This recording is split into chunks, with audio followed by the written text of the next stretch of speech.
The broadcast is now starting. All attendees are in listen-only mode. Hi everybody, welcome to module number 5 in the Lunch and Learn series. I just, a usual process here, just check to make sure that I'm being heard. Could I ask, just in the question box there, if you could just type in the word clear, that would be great. That just lets me know that I'm great. Thanks Kerry, loud and clear. That's good to hear. Thanks Rob, excellent. Okay, good. Thanks John, great. Thanks, Mary. Yep, good, excellent. Okay, obviously it's coming across loud and clear. Wonderful. I hope you had a great week, and I'm sure you're looking forward to the weekend. And we're going to talk about conflict today, and just give you some indications around. I asked you to complete a diagnostic for today's session, so I hope you've had a chance to complete that. If you haven't, not to worry, you'll get a chance to complete it after the session. But I guess what I'm trying to do here is give a little bit of an overview about that particular diagnostic and give you some clues about how you might improve your ability to negotiate and to deal with the inevitable conflicts that are going to arise when you're working in a team environment. So welcome all over Queensland, wherever you're tuning in, and I'm looking forward to spending the hour with you today. So let's move on and have a look at what we're covering. So just before we go any further, it's important just to take stock of where we've been. And we started off in Unit 1, you might recall, looking at the 8 characteristics of high-performing teams. And the point about that was that you need to be working on each of those in order to maximise the performance of your team. We looked at the 4 stages of Tuckman's team development model in Unit 2, and what we're really looking for there is that the stages of maturity that inevitably teams all go through, and what you as a leader can do in order to move that team onto the next stage. In Unit 3, we looked at some tools for leading teams, and I guess what we were looking for there is the fact that often we are balancing task and relationships in teams, and it's important to keep both of those balls in the air at once, and not to be too biased towards one or the other. And I shared with you a number of models to do that.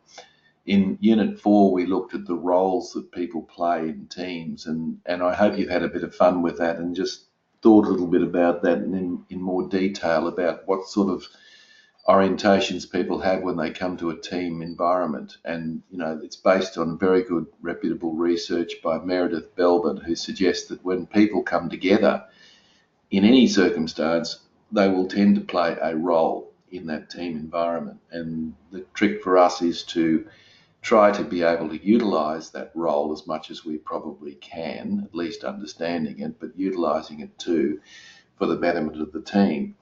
And so today we're into the issue of managing team conflict and negotiations. And when we meet again in 2 weeks' time, we're looking at developing team culture. So I've had some really positive feedback from people throughout local government about this series. So thank you to those that might have offered that feedback. So I think we might be on the right track in terms of providing this information to you. All right, now, of course, you had a chance to, I hope, observe your team in a different light over the last fortnight, and the objective of the homework was to observe your team, how they communicate, what are their preferences, and considering these preferences. I hope you had a bit of fun with that and looked at your team in a different light, and perhaps it might make it clear. Of course, there are a lot of diagnostics you can do to determine people's preferences, but you may not need to do that. It may be fairly obvious to do that just by watching and observing the way people interact with each other. And of course, we use the team management systems profile to make that clear, but of course, TMS are not the only ones that actually look at role preferences. And then what you can actually do is develop a team profile, which you've got in front of you there, and you can see where people fit in around the so-called wheel and what they might be able to contribute. So I hope you got something useful out of that session, and it stands you in good stead for the future. All right, so what are we going to be doing today? Well, I'm going to share with you a very interesting model on political awareness. And I think it's important to be politically aware. We've got some senior people in our midst in this broadcast, and we've got some relatively junior people in local government. And I think wherever you are in local government, it's important to understand you're working in a political environment. You're not working in a vacuum. You need to understand the politics of what's going on. And people will often say to me, well, I'm not very interested in political awareness. I just come to work and do my job. Well, if you're a team leader, if you're in a leadership role, you really need to rethink that statement or that belief system, because the fact is you can't actually be effective if you're not thinking around the politics of the situation. And I'll talk a bit about that in a minute. And then I'm going to share with you the conflict model, which is based on Thomas Kilman's conflict model, and I'll share that with you shortly. And then if you've done the profile, then of course this will be a debrief, and if you haven't, it'll be an introduction to that. I want to talk then about when you can use the different styles. There are 5 different conflict and negotiation styles, and I want to share those with you, and when can you use them. Of course, each of those has its place depending on the situation, depending on your preferences and of course the other person. And then I'm going to share with you a number of case studies, very simple case studies, and ask you to nominate which of the 5 conflict and negotiation styles do you think is best suited to resolving that particular conflict arrangement. And then we're done. And then I'll set you some homework and away we go for the weekend. All right.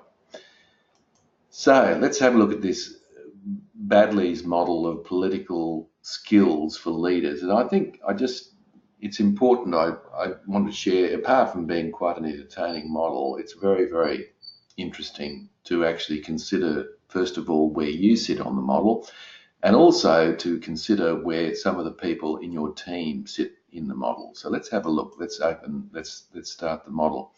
The first axis in the model is that in your organisation you have what we call game players. These are people that are always trying to take advantage of situations and people.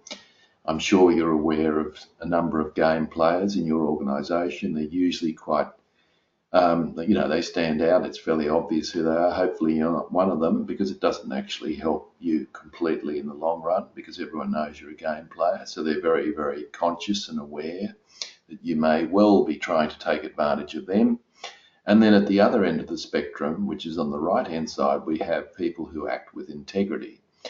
People who act with integrity, of course, that will also be fairly obvious to you, and hopefully you're in that realm. Now, the other axis is this axis. We've got people who are politically aware, and we've got people who are politically unaware. And that's a conscious choice that people make. It's not something you're born with. You make a choice about whether you want to be politically aware or politically unaware. Now, what that creates is a typical 2x2 matrix. So you've actually got 4 possibilities about where you, first of all, can be positioned, and also where your team may position themselves. So let's actually have a look at that in a bit more detail. As usual, you'll get these slides and you'll get the uploaded YouTube video as well at the end of the presentation. So let's have a look. Right, so people who are game players and who are politically aware, so they're very politically cunning, and they're also always looking to take advantage of the political situation. We call them foxes. Now, everyone knows a fox. Everyone knows when a fox is approaching, and of course, everyone's very cautious about the fox when they approach. So I'm sure you're aware of the fox. and they can be quite good at playing games, and they're also quite good at it because they're politically aware. And but the trouble is, everyone knows they're a fox. Now we've got people who are game players who are politically unaware, so I'm sure we know people who are actually trying to take advantage of situations, but they're not politically savvy, and as a result of that, we call them inept. We call them donkeys. So the donkeys are the ones who always get caught out, and it's fairly obvious that they're playing a game, but they're not very good at it. So we know people like that. Hopefully you're not one of them. And then over on the right-hand side, we've got people who are politically unaware but act with integrity. Now, I think there's a lot of people in local government that are in this realm, and these are the people who we would categorise as lambs, perhaps even lambs for the slaughter.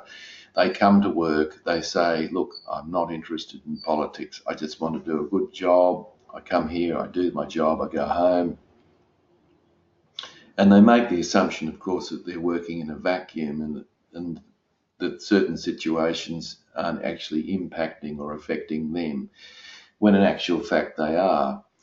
Where all of us need to be, all of us, particularly if you're a team leader, is up here in the politically aware and act with integrity. And this is what we call wise. These people we could call our owls, wise owls. What do we mean by that? Well, they're very good at reading the tea leaves and the political awareness, but all the same time they act with integrity. Now you might say, well, how do I do that? Well, all the political awareness is really, if you think about it, is just having empathy that when you press this button or you do this or take this action, what it will do is cause this ripple effect over here and it'll impact that person over there. So in other words, you can anticipate some of the implications of the decisions that you make and others make, and as a result of that, by anticipating it, you can then create a process where you can minimize any fallout and maximize any benefit. So it's not really about being cunning and underhanded, and I think that's why I like this model, because it's sharing with you the real prospect of acting with integrity but still being politically aware. So I'd be encouraging you to be in the top right-hand corner. I'd also be encouraging you to promote the idea that other people in your local government authority should also be in the top right-hand corner, because that's the place to be. And it's very hard to be a team leader if you're in the other three other three parts of the model. So you want to be over here in the top right-hand corner. So I like that model, and I think it's a nice way to start our webinar this afternoon, to be thinking about being politically aware. Now, the other model I want to share with you, of course, is the debrief model around the Thomas Kilmann grid that you completed, or at least will get a chance to complete hopefully at the end of this. Now, the model is quite an interesting model, very simple to understand. It's been around for a number of years. It stands the test of time, and it's a very reputable model around negotiation and conflict. Essentially, you've got 5 choices of dealing with any situation, any conflict or negotiation. Negotiation is just another form of conflict. So on the left-hand side, on the vertical axis, you've got levels of assertion. So at the top, you've got high assertion, bottom, low assertion. All right, and then across the bottom, you've got the degree of cooperativeness, that is, with other people. So on the left-hand side is low cooperativeness, and on the right-hand side is high cooperativeness. So being cooperative with people and being assertive about the task or the conflict situation that you're in are the 2 variables. So what we actually have is that from there we can then plot down 5 different forms of dealing, or strategies, if you like, with dealing with conflict. So let's go up here, first of all, to the competing strategy. So this is obviously, you can see it is high on assertion, because obviously when you're competing, you're standing your ground and you're making it very clear what your position is. So you're obviously very high on assertion. But because it's over here, you're also very low on cooperation because you're trying to win. So the paradigm there is a win-lose. You're actually trying to win at the expense of the other person. And, you know, I'm going to give you some examples when you can use that, of course. But the problem, of course, with that is that it's not always, whilst it's nice, you're going to get a win every now and again, you're clearly not going to be terribly popular with the other person, and perhaps next time it might be a little bit more difficult to get your way. But nevertheless, there's a time and a place to compete, and when you get your scores on your Thomas Kilmann grid, you've got a maximum score of 12 and a minimum score of 0. And if you scored 10, 11 or 12, I would consider that to be a relative high score, in which case I would suggest to you that that particular approach is very commonplace for you. But moreover, it may not necessarily be a good place to be. And the reason for that is that you may well be overusing that style and at the expense of using other styles.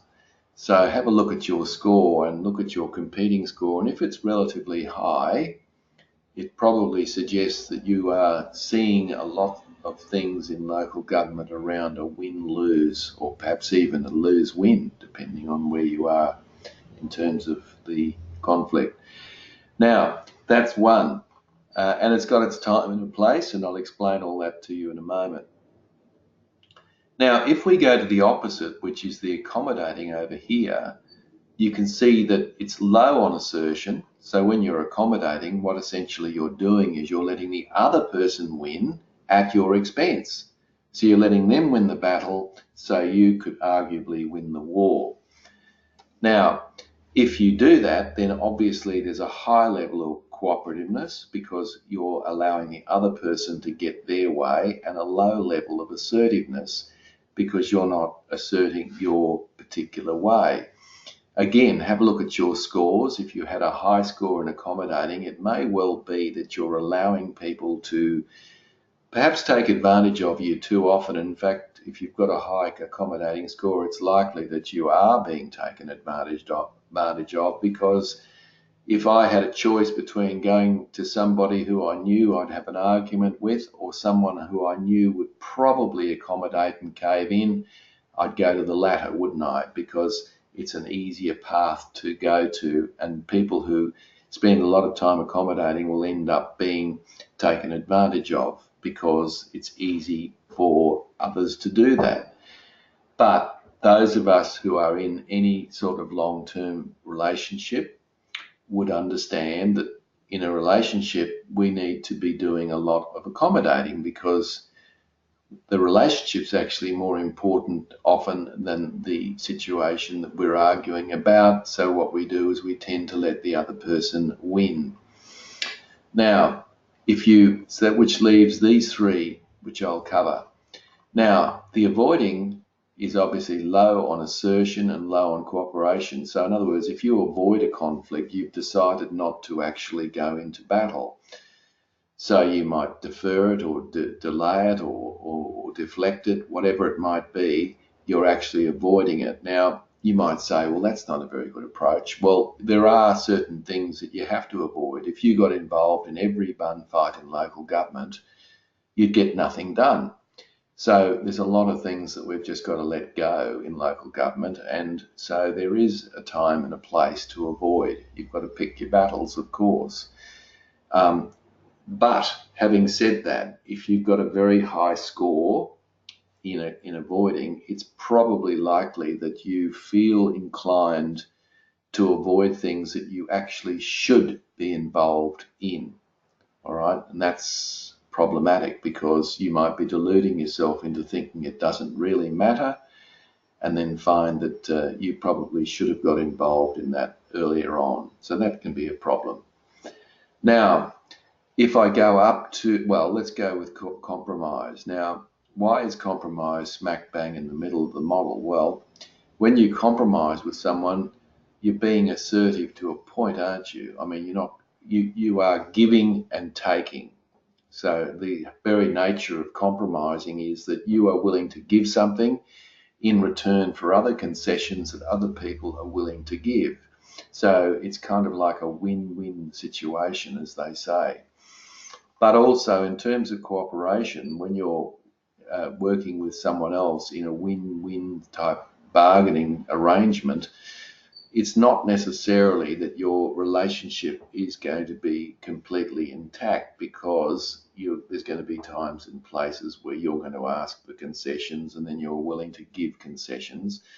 So it's not over there in the accommodating area where you've let the other person basically get what they want.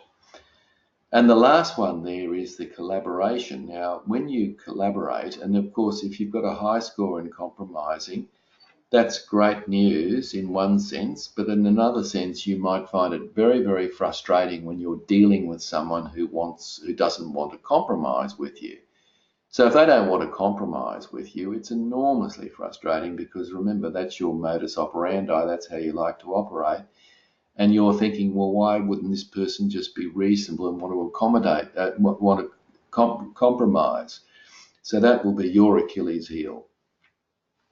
And what I would suggest to you is that if you've done this and you've looked at your compromising score and you've looked at your collaboration score, it's a very interesting comparison, because when you collaborate, it's high on assertion.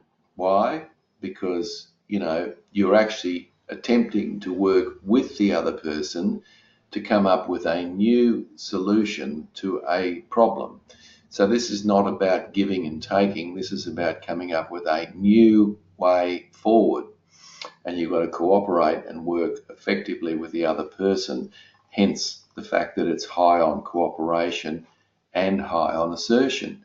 So have a look at your collaboration score. Now, here's something interesting. If your compromising score is significantly higher than your collaboration score, what it would probably suggest is that once you have tried to compromise, if you don't get your way or you don't get a solution, there's a tendency that you perhaps will go to the other three, when I would encourage you to actually move from compromise to collaboration. In other words, when it's not working out, it's a good idea to actually suggest to the other person, after you've tried to compromise, would you be willing to work with me to see if we can come up with another way through this?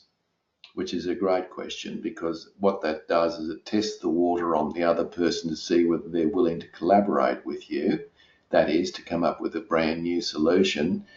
And of course, if they're not willing to do that, then it's possible that you've at least tried, and you can then move into one of the other boxes or one of the other spaces. So the trick for you and me in this model is to actually be very flexible. Now that sounds very easy, doesn't it? But the truth is, to be very flexible, you need to be aware of your blind spots. And your blind spots are your high scores on the Thomas Kilmann grid. So where you've got relatively high scores, you favour. And so therefore your judgment's clouded, that you think that that is in fact the right way to go because it feels natural, it feels comfortable for you.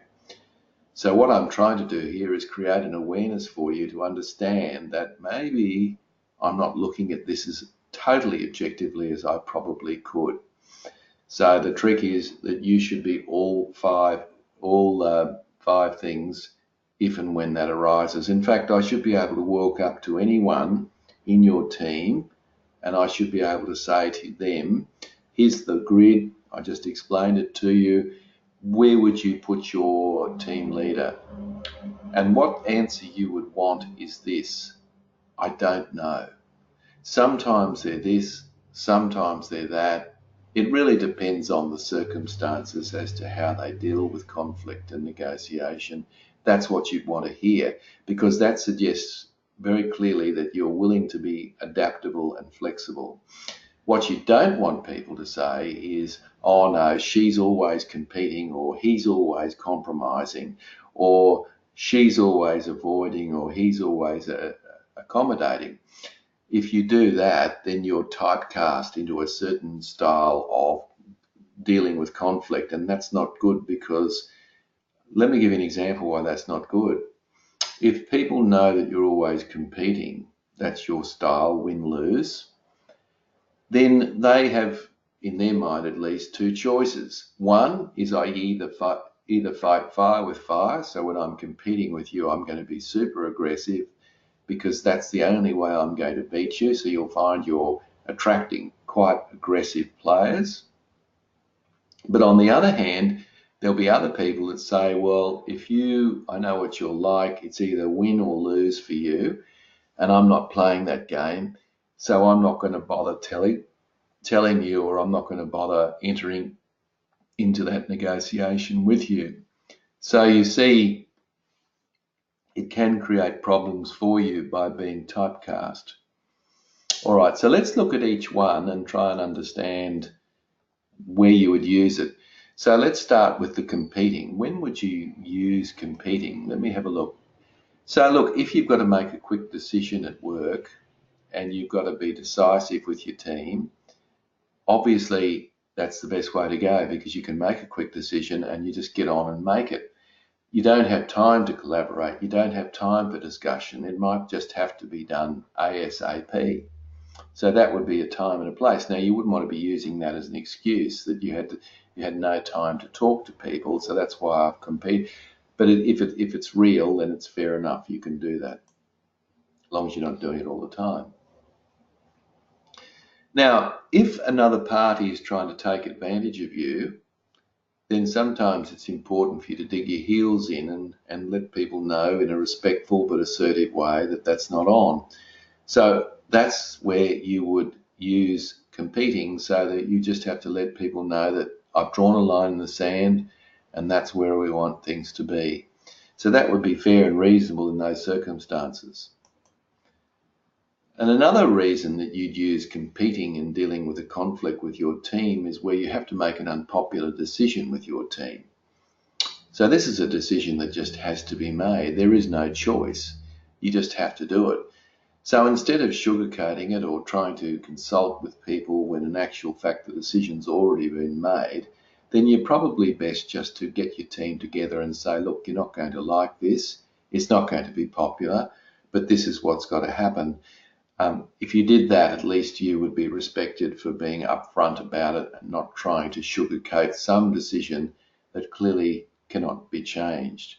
So you can see there's a time and a place where you would use competing to advantage.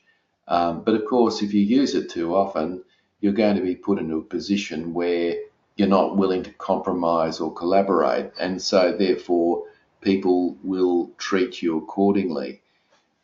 So again, have a look at your scores on this and consider, do I use this too often? Have a look at your scores comparative to the other scores. Then again, do I use this not often enough? Could I be more competitive at different points? Where do I draw the line with that? By all means, guys, if you've got questions or comments, go for your life, because I don't want to just be the only one who's contributing here. So please, if you've got questions or comments, now's the time, of course. So competing, what about the next one? Let's take the next one. So when would you accommodate? Now remember what accommodation is. Accommodation is where you're letting the other person win. So why would you do that? Well, there's a lot of reasons why you would want to actually let the other person win. Of course, you don't want to be using it all the time. And again, if you look at your scores and you find that you've got a relatively high accommodation score relative to the other scores, that is, it might imply that you're prepared to use it too often. And what it means is that you may put yourself into a position where you become a bit of a pushover, because people know that if they push hard enough, you'll keel over. So you've got to be very careful with that one. But when would you use it? Well, if the relationship is more important than the task or the issue, then my suggestion is to accommodate. So if you've got to work with this person on a regular basis, and a goodwill between the two of you is critically important moving forward, then it might be prudent for you to actually let the other person win, because you understand that by losing, or the other person losing, it may actually destroy the fabric of your working relationship. And if you did that, you might be put into a position where you're paying a bigger price long term. So that becomes important. The other reason that you would accommodate is that if you have no chance whatsoever of getting your needs met, your wishes met, you have no chance of winning, in other words, why not at least get the credit points to say to the other person, well, look, you know what, you can have it your way. I'm happy with that. Go for your life. So that's perfectly relevant and reasonable to do in those circumstances, because you can't win anyway. So let them go ahead and win. Now, here's a big one. If the thing isn't very important to you, why in heaven's name are you spending all your energies trying to win it? If the issue is more important to the other person and less important to you, then that would be a fair and reasonable reason to let them win. So this is where you would accommodate. So, for example, one of your team members indicates to you that they've got an important appointment the next day, but you've got a huge amount of work to churn out. It's not really in your interest to allow that person to take that time off, but you also acknowledge that you may gain some goodwill by doing that, and you might also acknowledge that the other person actually has a very legitimate reason for having that time off and needs to sort out a personal matter. Then you may be a little bit more sympathetic and accommodate to their needs. And you may find that as a result of that, that they become quite accommodating to you when it comes to you getting your needs met. So there is a time and a place for you to allow the other party to win. And I guess that means that you can win the battle. You know, the old adage of let them win the battle so you can win the war. Now, avoiding, and of course, we often see the word avoiding and think, well, that couldn't be very effective, because why would you want to avoid anything? I mean, at the end of the day, if you avoid something in your team, are you not going to be paying a price for it? Well, sometimes, but then at other times there is a lot of opportunity to avoid there. We just got a comment here. When an unpopular decision has to be made, for example, bad behaviour from staff, there will also be an HR issue. So how do you limit risk to council? Yeah, well, it depends on what it is, Edward. I guess I'd need to know more about that. But I think when an unpopular decision has been made, well, it's a toughie. I think the great thing about this model is that if plan A doesn't work, then you can try a plan B or a plan C and keep moving through the grid until you get the results you want. That's the key thing I want you to take out of this. The point is that it's not always going to be obvious to you what needs to happen, so therefore you don't get stuck in a particular way. Give you a quick example, which is not exactly the example that you're raising with me. Not sure what it is, but let me give you an example.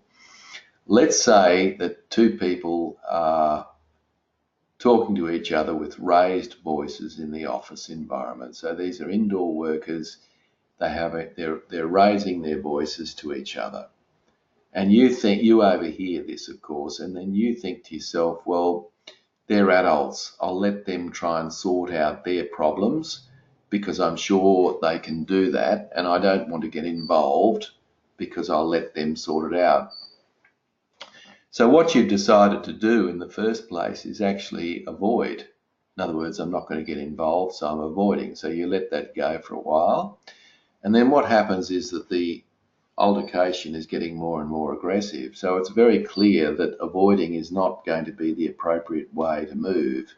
So what you do is you get both people aside, take them into a room, and you try to compromise.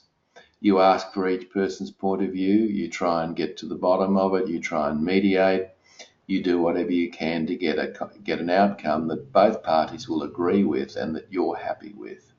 And that backfires and doesn't work. Okay, so that hasn't worked. You then say to both people, right, well, if you're not willing to compromise with me, or more importantly, each other, are you willing to work with me to come up with a solution about how we solve this so that everybody can get back to work and get on track? So I'm now going to try and collaborate with both parties. And let's say that both of those parties are still not interested in doing that. Well, I've got one more option, and that's where I can compete. And I can actually say to that person or persons, okay, this is what's happening. I've given you a chance. So now what we're going to do is this, this, and this. And because you've gone through a number of different options, before you get to that, you're in a position where they may be interested in taking that on board, or perhaps even they have no choice. So what I'm saying there, Edward, is you've got a variety of choices that you can apply in different situations. So I think in the example that you're talking about, it just depends on, bad behaviour will also become an HR issue. So how do you limit risk to counsel? Well, I guess, I suppose you've just got to try and take a view that, look, the two key questions in all of this is the relationship more important than the task? Or is the task more important than the relationship? If it's some sort of bad behaviour, which legally you're obliged to look into and deal with, then you have to deal with it. That's it. You're legally obliged. And I guess from a counsel's point of view, it's about giving explanations as to what you did and why you did it, and putting in a risk mitigation plan as well, so that the counsel can be feeling a sense of assurance that you in fact have listened and thought about the potential problems and pitfalls with the course of action.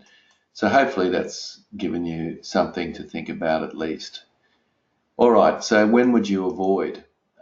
Look, if it's diplomacy, if you feel that somebody said something that's really not quite correct in a meeting, and you think by correcting them it will actually create more problems than anything else and take the meeting off track and down a gully and what have you, it's probably best for you to say nothing.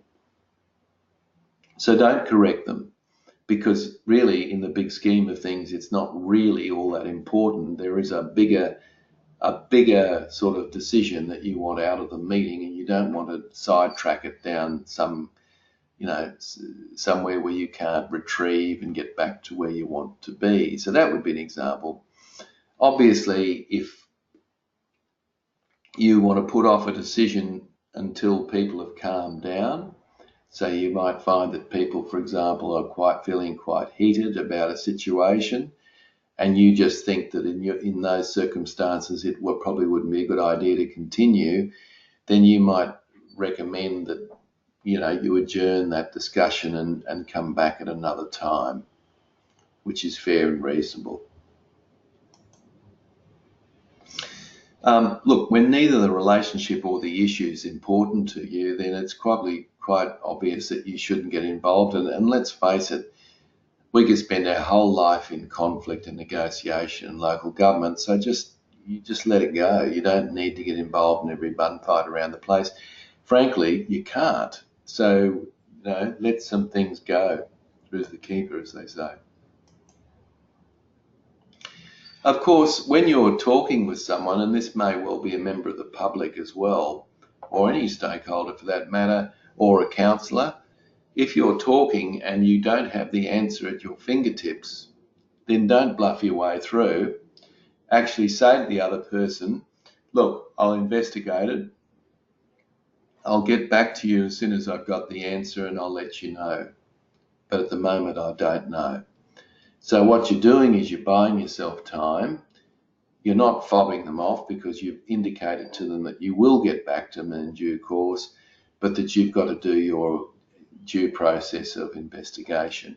That's avoiding initially buying yourself time and space for you to be able to look into that arrangement a little bit more effectively. So that will help a lot.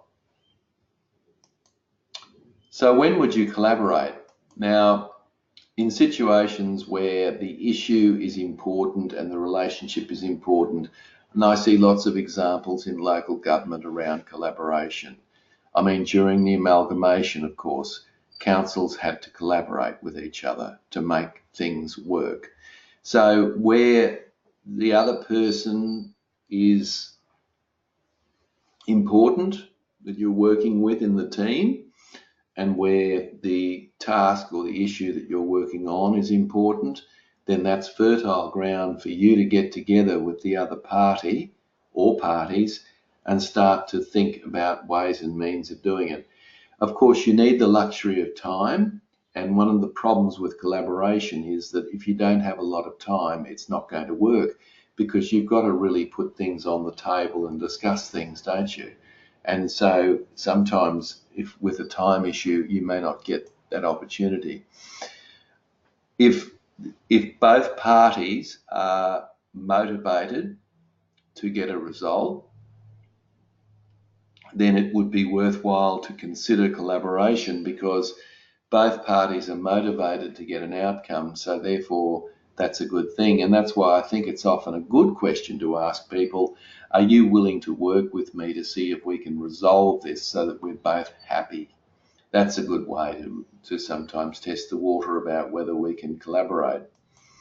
Another possibility is that when all parties need to be committed, as I've kind of said, that if you know the other party's interested in getting a result, then of course you've got an opportunity to, and you are interested as well, you can get the opportunity to collaborate as well. So there's a different formats there. Sometimes a creative solution needs to be found. Sometimes you can actually think maybe there's another way forward. And I don't think we do enough of this in local government. We're too busy sticking to the tried and true ideas. Sometimes we should think outside the square, and I know we're trying to promote that quite a lot, and it's not always easy to do, but it's important that we start to think of different solutions. So when you want to compromise, or when you should compromise, here are some times when you should do it. This is useful with times running out. So you might be collaborating and then you find that we've got a time limit. So we've got to make a decision before a council meeting, or we've got a decision to make. So you say to the other party, all right, look, we're going to have to cut our losses here. Let's start thinking about how we might deal with this in a way that we both get something out of this. And obviously we're going to have to make concessions as well. So when you've got time frames that are in front of you, compromising can be very useful. Sometimes it can be used when, as I said, collaboration fails, or sometimes competing fails. You could actually start working with somebody to try to come up with a solution. We do this a lot in the community, don't we, when we're working with people in the community to come up with some sort of a compromised arrangement that both parties might be happy with in a building situation or whatever. It can be temporary, obviously, and then what you can do is you can say to the other party, well, once we get through this initial phase, let's get back together and let's see if we can come up with a long-term solution that we're both happy with, and that's where you would compromise. And sometimes it's the only way, and I think in our culture in local government, I think compromise is probably, of the five, the most acceptable form of doing business when you've got to deal with negotiation and conflict. So the key thing on this slide, and you will see these slides, of course, The key thing here is that every single one of these approaches that I've run through has advantages and it also has disadvantages. And so it means basically that different horses for different courses, different strokes for different folks. The trick is for us to be maneuverable around the grid and to be able to flex from one to the other. That's the key about this unit. And if you do that as a team leader, you'll be much more effective. Because let's face it, if you're a team leader, you've got conflict going on every day. Some of it's harsh, some of it's not, some of it's easy, some of it's difficult, some of it's long-winded, some of it's short. We've got all these things happening at once, and what we've got to try and do is use a variety of different strategies to overcome the conflict, and that works really well if we do that. All right, now I'm going to share with you some scenarios, and I'm going to ask you to type in the question box how you would solve this. Would you use, and that's why I'll leave this up, right? Here it is. Now we can substitute some of these things and turn it into let's turn it into a local government example. So a ratepayer calls you, all right? They call you and they want you to handle something for them, right? So there's some business that they want you to handle, all above board, they want you to handle it. But, and this might be a typical example after the amalgamation, but you no longer work in that team. And it would create a major problem internally if you cross departments. So you, in other words, aren't the go-to person, but because they know you, they've approached you. So, however, the customer who, let's say, is a prominent member of the community has been very insistent with you. All right, so you're put in this interesting dilemma. So type in, which of those 5 would you use? Could I just get you to type in, would you use competing? Would you use collaboration? Would you use compromising? Would you use avoiding? Or would you use accommodating? Could I just see your answers? And once I've got an answer, we can talk about it. So just type in, which of those 5 would you use? Okay, so Kerry says compromise. Okay, anyone else? Right, Edward says compromise. Anyone else? Tracy says compromise. Okay, while the others are thinking through, let's have a look at what you wouldn't use. Let's go the other way. Let's say you would, now the person is talking to you, okay? So you could not avoid it, right? So that's not going to work because, you know, they're talking to you, they expect you to give an answer. So that's not going to work. Now, competing probably isn't a really smart idea either. It's no good actually digging your heels in and saying, no, you need to go to X department, because by doing that, you might upset them and all of a sudden you might have more price to pay where you've got counsellors on your back and all sorts of things. So that's not going to work.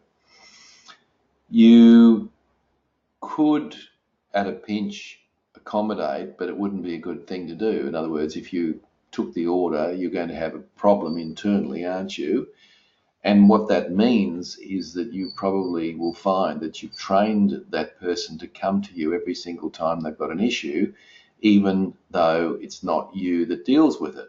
So you put yourself in the invidious position of being the go-to person for everything that that person needs because you've been accommodating for them on that issue. So that's not a good idea, even though it might seem at the time. Now, that only leaves 2 possibilities, compromise or collaboration. Compromise could be, and I think this is what you guys are getting at, compromise could be, look, I will take the order. I will sort this out, but I will need you to understand that in the long term, I'm not the person to go to. All right.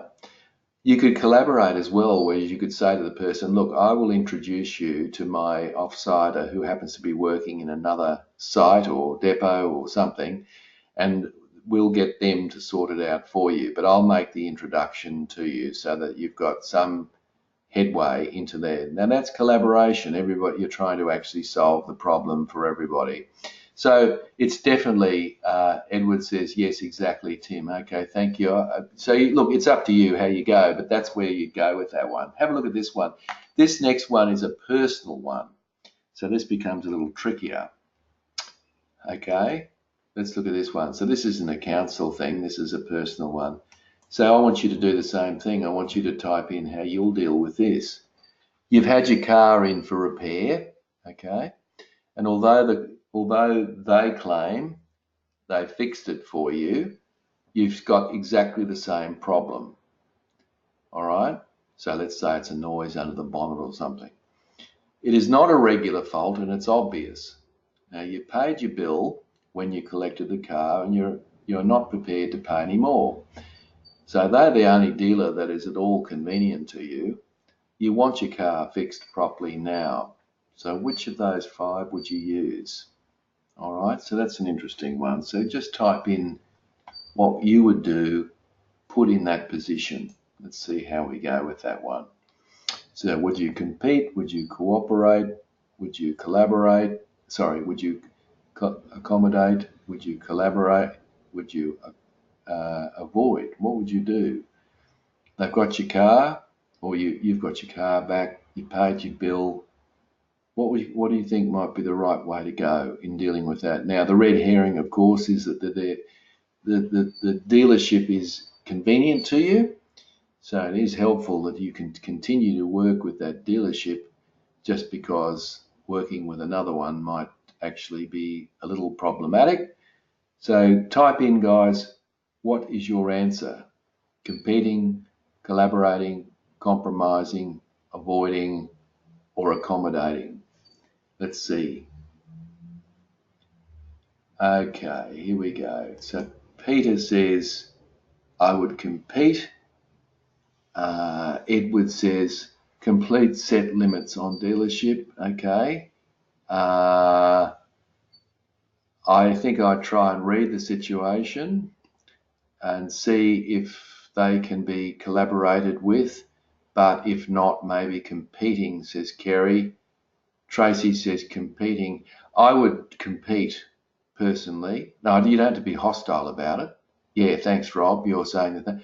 You, you don't have to be hostile about it. I mean, at the end of the day, you can just say firmly to them, look, I put my car in and I paid my money.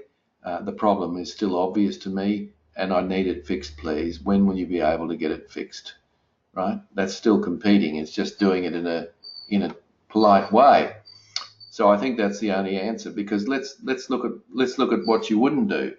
I mean, you can't. I mean, sorry about that. You can't avoid it, because heavens above, you've got a problem with your car. You can't really accommodate. You can't say, oh yes, okay, and then walk away with your tail between the legs, and you've actually been ripped off. You can't compromise. It's either fixed or it's not fixed. You could potentially collaborate.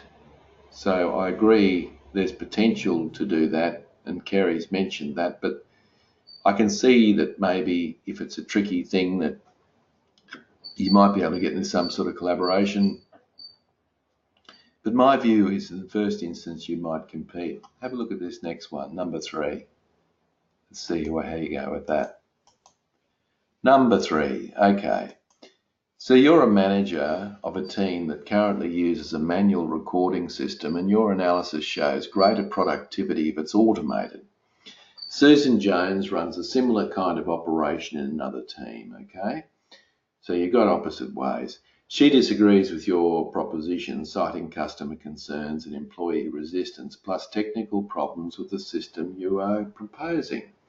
Now, your manager's told you both to resolve the situation with Susan because you must both run the same way. So type in what you think you'd do in that circumstance. So your boss has said you need to fix it with Susan. Susan's on an equal footing with you. Susan's got a different idea to you. So how would you go about solving that? What would you do in those circumstances? Just type in what you think, and let's see if we can get some clarity around that. So what might you do in that situation? Could you compete? Collaborate with compromise, says Tracy. Yeah, I think I know where you're going with that, Trace. Anyone else?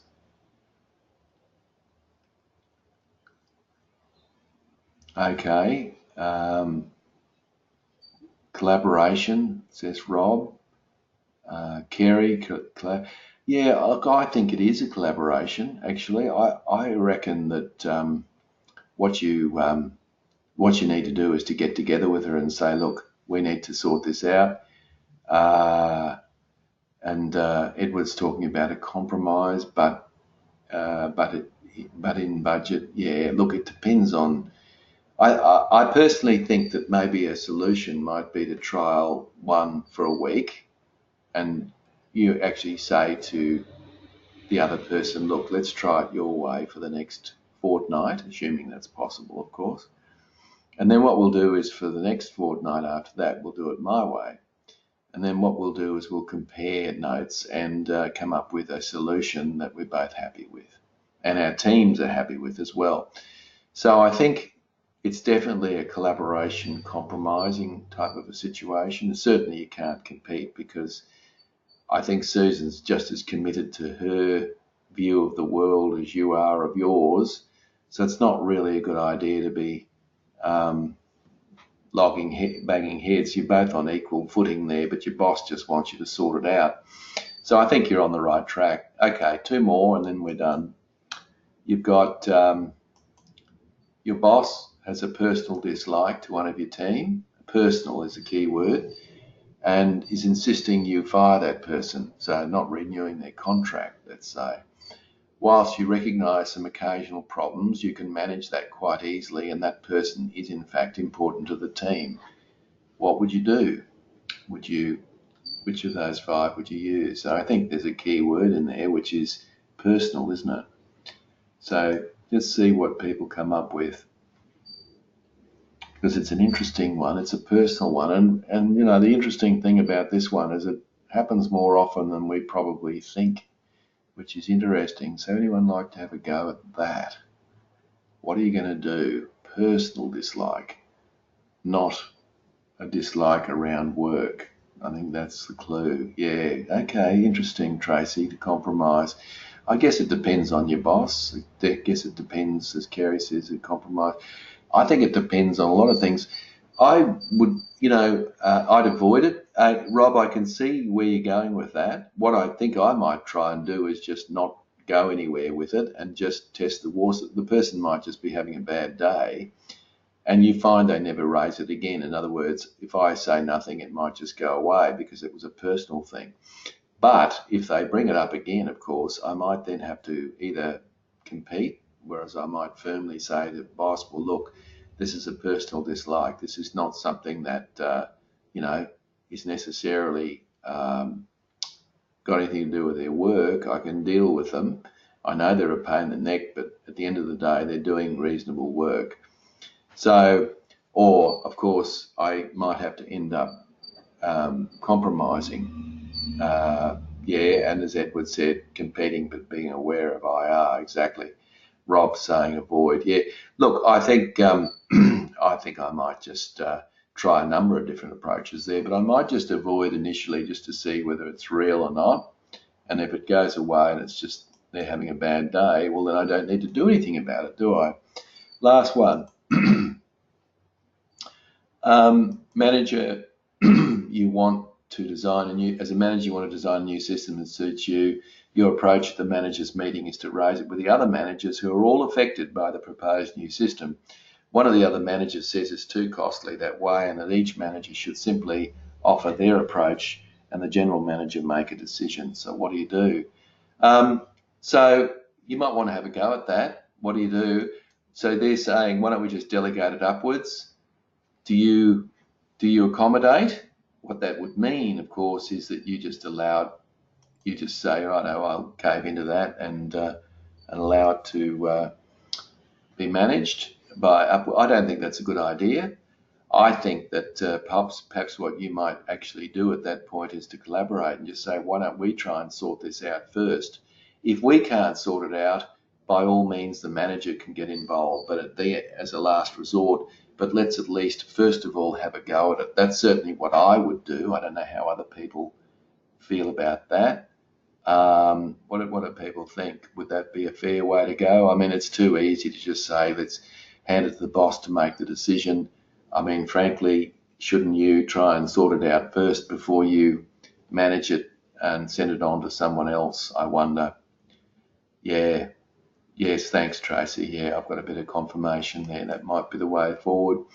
All right, so we're running out of time. Keep the keys out of this is simple, be flexible, don't overuse your preference style, and if plan A doesn't work, then try plan B. So they're the simple messages. Your homework, of course, is pretty straightforward. You just got to go and practice all 5 and think before you get involved in using one style, and think, is this the right way to go, or should I try something else? And if it doesn't work, then swap. That's your homework. So good luck with that, guys. And then next time we meet, of course, we'll look at our last unit, which is all about developing team culture. So until then, I wish you well, and I would say have a wonderful weekend, and I wish you all the best. Thanks, guys. Thank you very much, and goodbye.